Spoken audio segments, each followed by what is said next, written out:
Maayong adlaw kanyong tanan nga nagpaminaw karon tulumanon, kini ang akong suliran. Ilabi na niyo Dr. ni Obra o Attorney Elaine Bathan. Ingon man sa mga artista nga maghatag og kinabuhi ning akong suwat suliran. Tawgalan ko sa pangan nga Joyce, 25 anyos, minyo og may usa ka anak. Taga Pinamungahan, Cebu. Punto medikal kining akong suliran. Kabahin kini sa akong suso nga pirming magsakit. Aron inyo hisabtan, sugdon ko ato mga bata-bata pa ko. Mga 16 years old pa lang ko, diyang nagsugod nig sakit-sakit. Ingon ini ang mga panghitabo.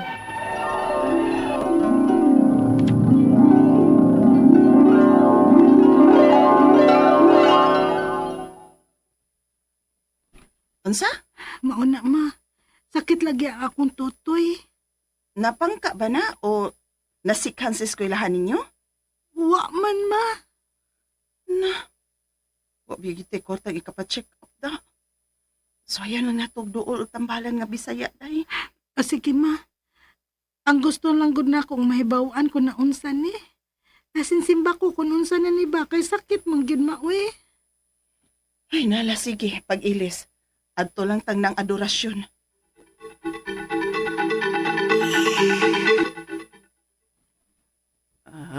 Okay raman ne. Unsa? Pero magsakit mangkod manang. May panahon yung magsakit ni nga tong susong mga babay. Ilabi nagpadong na nato nga tong rigla day. Maong okay ra na oy. Ay, salamat din taon nang. Nga okay ra din akong anak. Na sige, adto namin nang. Aw, tuod. Pilam day ang among obligasyon sa paghiling nimo sa akong anak.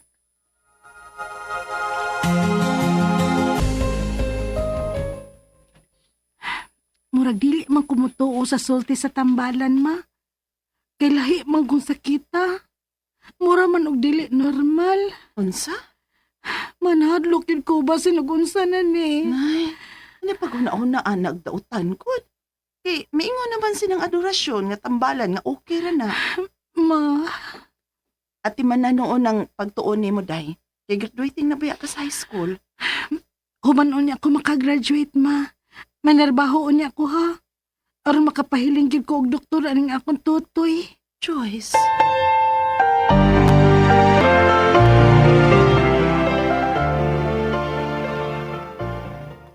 Maayo kay nakatrabaho na dayon ko sa dakong kumpanya dinhi sa Lapu-Lapu City.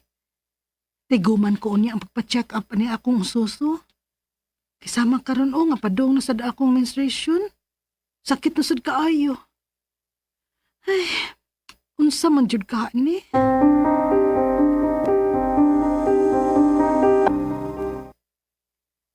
Ang results sa imong ultrasound, may solid mass ang imong left nga breast. Ha? Unsa may buti pasabot ana, doktora? Delikado ba? Unsa may itambal na ko ani, dok? Wag ra ko'y iresita nga tambal. Pero likay lang ta sa mga processed foods ha. Bawal na. O, dok. Og, salamat.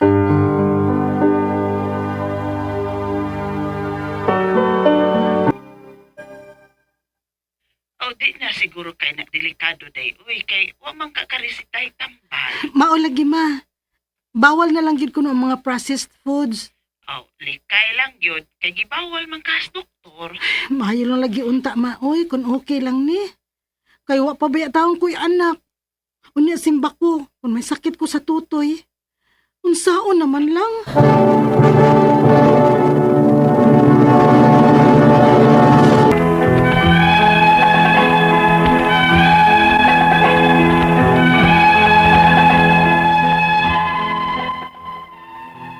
Nalipay ko nga medyo nilurang-lurang na ang pagsakit sa akong tutoy, human ko makapacheck up og doktor og nahibaw kung unsay angay buhaton o likayan nga mga pagkaon. Hangtod nga pag 2020, naminyo ko. Og pag 2021, nanganak ko. Og nalipay ko kay wa ray kakulian bahin sa akong suso. Apan diyang nag 2 years old na ang akong baby, nibalik na pud ang pagsigi og sakit sa akong suso. Kailangas na mga good kaayo nga akong baby. Og ning tuiga lang, December 2023, nagpa-check up ko. Unya, Wara man ko'y nahikapan sa imong suso. mao ba, Dok? Pero nagsakit lagi, Dok. May gamay kong nahikapan pero okay raman ni oy. Pati tissue raman ni. Wara kay angay kabalakan. Mao ba, Dok? Okay, aron makampanti ka, magpa-ultrasound ka ha, o magpa-mammogram ta, aron maklaro gid nato kung unsa nang gibati nimo. Ha?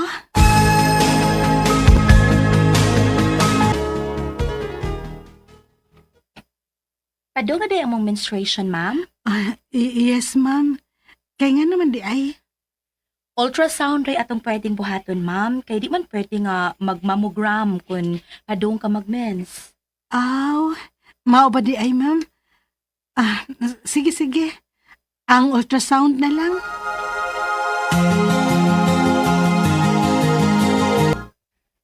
Uy, may resad nga wa ka kapaka mammogram, Joyce. Kay sakit baya ko na. Unsa? Sakit ko na, uy. Og posibleng imbis dili cancerous ng imong bukol sa tutoy, grabe na noon. Ha? Maong ayaw gid na pamammogram, Joyce. Aron dili makanseros noon ang bugon sa imong tutoy. Unsa?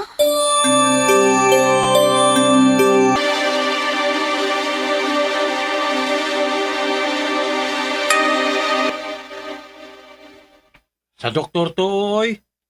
Tuo ka man ang sultis-sultis mga tao. Doktor ang tuho eh. Mao lagi, Bert. Pero mahadlok naman noon ko magpamamogram, Bert. Kay sakit lagi ko nun na. Salig sa imong doktor, oy. Dili siya mo request, ana, kung makadaot pa na nimo. Di ana ra ba unta ang result sa akong ultrasound? Yan sa may resulta diha. Sa akong nabasahan diri, may nakasuwat nga solid breast nodules BI-RADS 2. Ha? Unsa man kay buti pasabot ani Bert, no?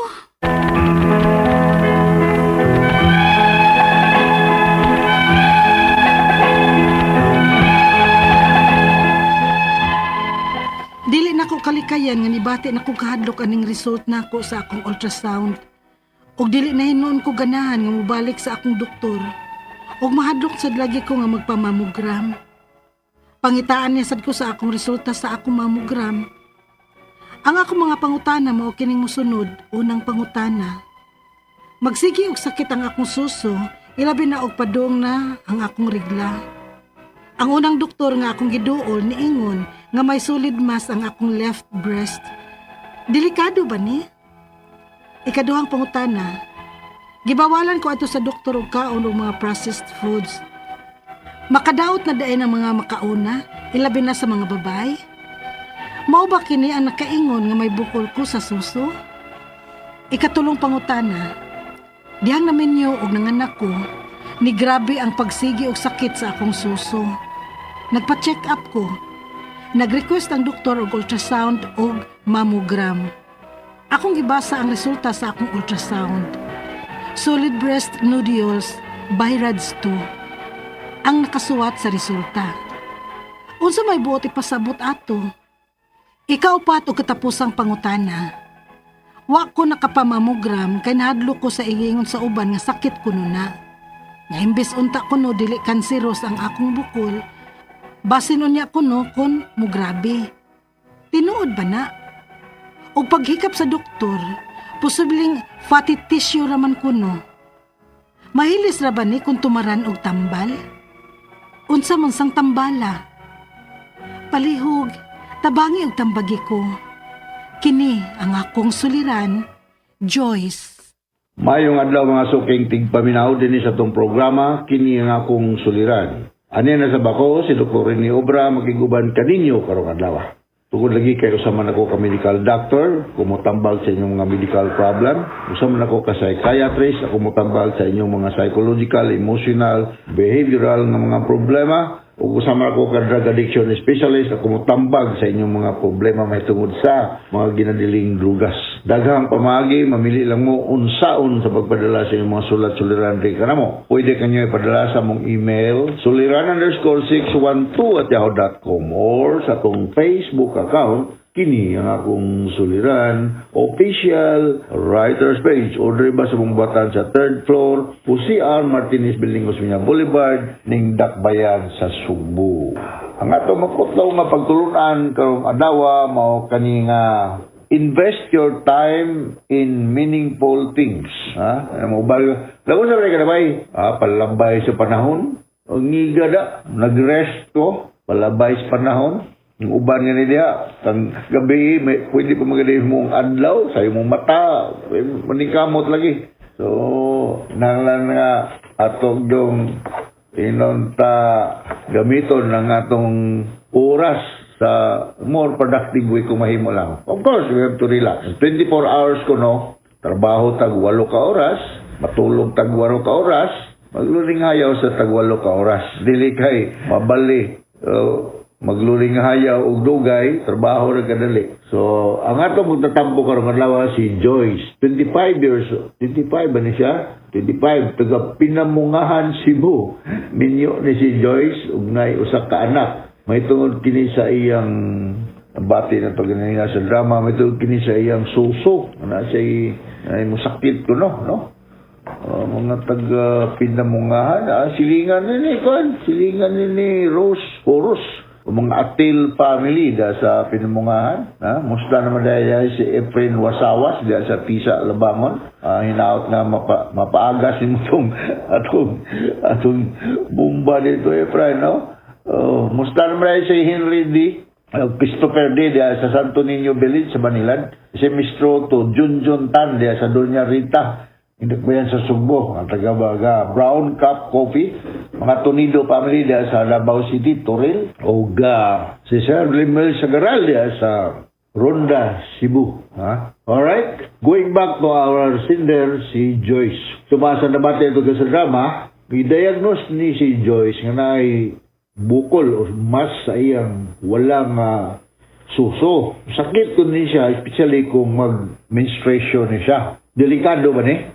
Well, any mass sa suso or anywhere in the body, magbantay kita, no? Kay di na ito may balan nga bako lang o inunta malignante siya, no? So, any mass sa suso, kinahanglan yun mahatagan o daling pagtagad, sa iyo mapagtagad. Unsaon man, kinahanglan nga imo ni siyang, kung mahimo lang kay taga-DR mo kas Pinamungahan, pwede mamumunga rin Cebu City, pwede nila mo ipa-examine ng doktor yun, kay makitaan man nila ang through physical examination, kung bati ba ang itsura sa mass, or ipa-biopsy. Ano naman takuro yung mga binagong pamagi nga needle biopsy, no? Kinahanglan pang operahan yun. Na-find needle biopsy, nga maka-detect og mass nga mga gagmay, mga 2 cm, mga 1 cm, pwede na siya needle biopsy. So, delikado ni. Wala kong delikado kay daghan ba kayo ang ingon ta mga kaso sa mga breast mass ng babae. Daghan kayo kung mga kaila, mga breast mass survivors. So, concern niya siya, dili lang sa mga babae kundi sa lalaki. Although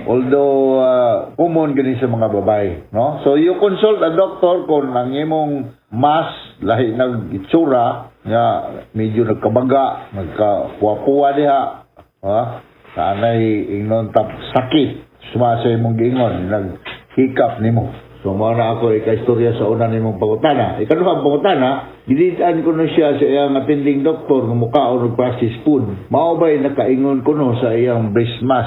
Well, daghan man kayong mga hinungdan nganong magka-breast mass man ang usa ka babae. Usa na ani ka nang dili kayo haom bitaw inyong bra?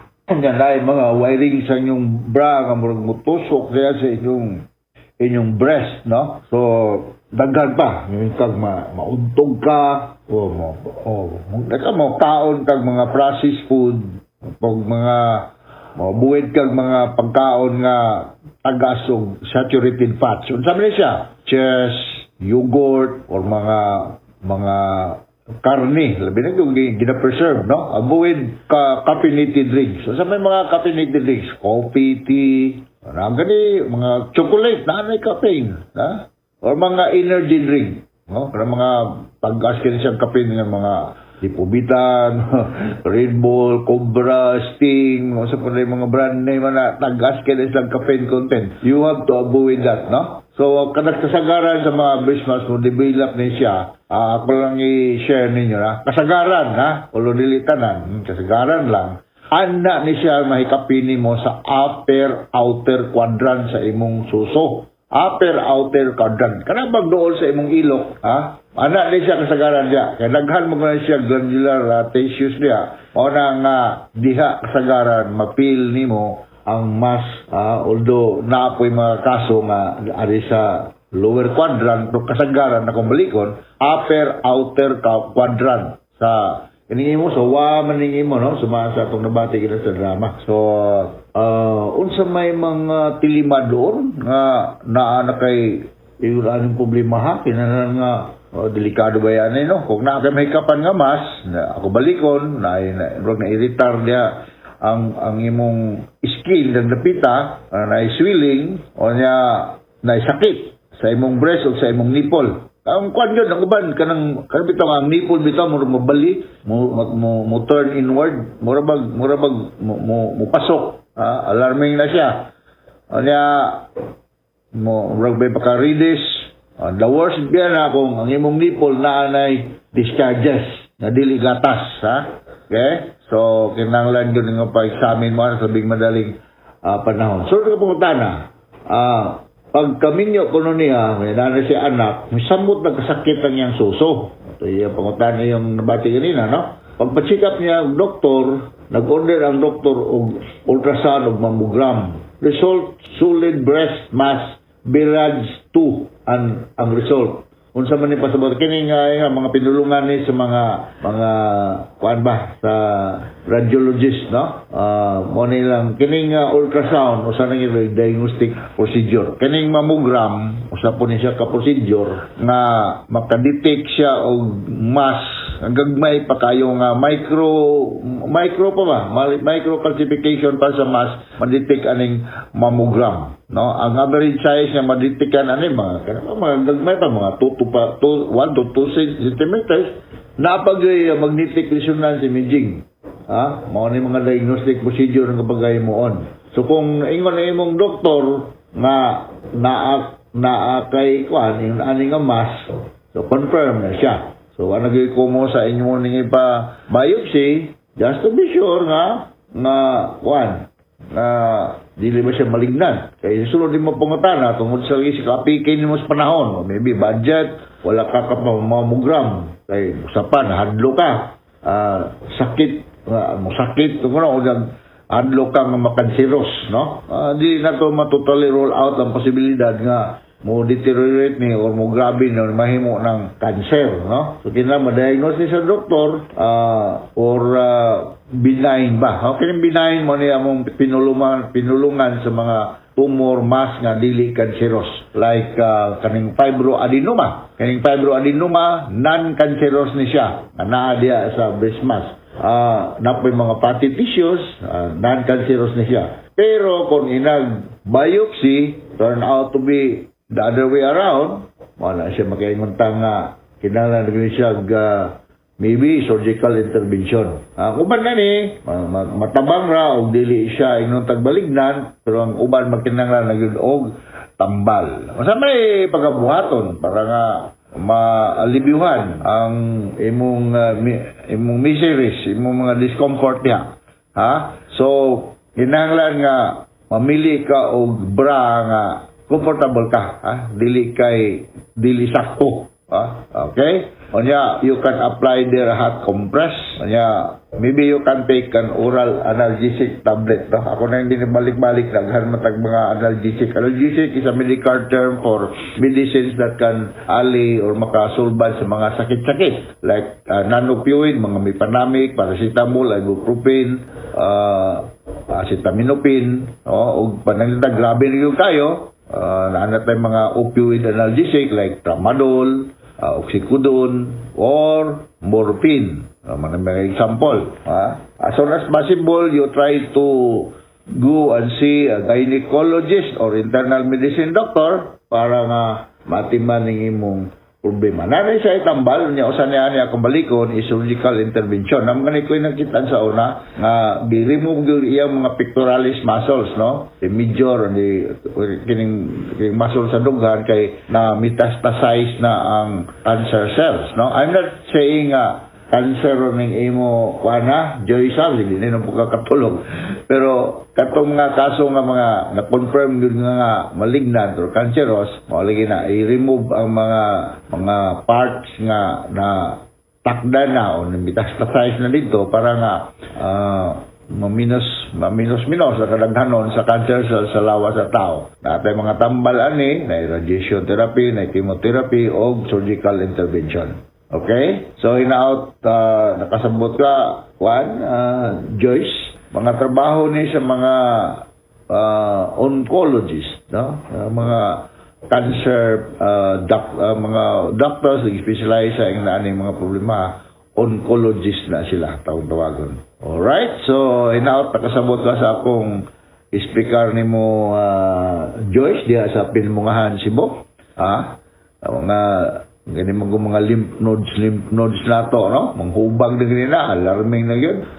Bantayan na yun. Daghang mga, sabay, binisaya og lymph node. Kaya mga bugol-bugol ba? Nasa atong ilok, sa bugan, mo, dako na siya na ay something wrong nearby. Sa asa na himutangan siya. So, once again, ako si Dr. Rene Obra. Mapasalamaton tayo ko sa kanunay inyong pagpaminaw sa itong mga programa sa RMN. Taas kayo tayong rating. In fact, number 1 tang radio station din sa Sugbo o Visayas and Mindanao, I think. No? So, tagang kayong salamat mga taga-Pinamungahan sa inyong pagpadala o mga sulat-suliran. O kayo kamong kapuol pagpada o mga sulat-suliran kay amo rin ng tabagan. Kung maning kamot ko makahatag solusyon, tandasig, ng kahayag sa mga suliran ngayong padangat di Karamo. So from all of us here sa Radio Mindanao Network Production Center, Radio mo nationwide, tatak RMN, all over the world. Thank you very much. Until the next time, hasta la vista. Bye-bye.